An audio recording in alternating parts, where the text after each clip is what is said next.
it is good to note that Eve was deceived, Adam disobeyed. Because Adam was with Eve while Eve was deceived. But Adam was not deceived. Adam intentionally committed the act of disobedience, and which is consistent with the scripture. And we can also see from how sin entered the world, what Adam did created an avenue for sin to enter into the world. Adam was supposed to be, remember, the steward that represents God on earth, but Adam could not just do that, could not walk in obedience, could not walk with God and obey his instruction not to eat of the tree of the knowledge of good and evil.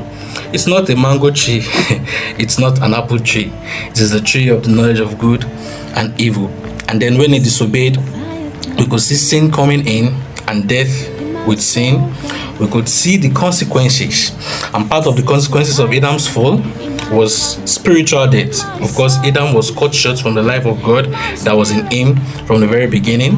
And then physical death, because of what Adam did. Mankind, remember, Adam was a representative of man, so mankind now could experience natural spiritual death first. Spiritually, naturally, for everyone born on earth, inherited spiritual death, except you make a decision to accept the life of Christ, and then you can come alive spiritually. And the second consequence was physical death. So sin came into the world, and then bringing curse, bringing sickness, and then little by little death started spreading across. So we could see cursed ground, either cursed from toiling, or cursed from not saving your work on the computer.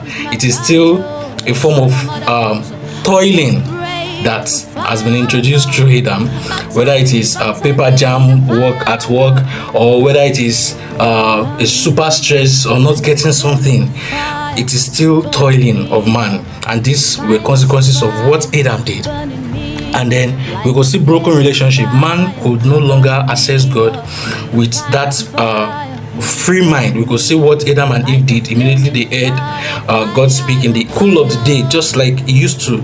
But then after they had fallen, there was this shame, there was this guilt, and still grips the heart of as many as have given or has not even given their life to Christ, or even has given their life to Christ. That sense of shame, that sense of guilt still happens. Then the loss of dominion. Of course, Adam couldn't dominate like God intended.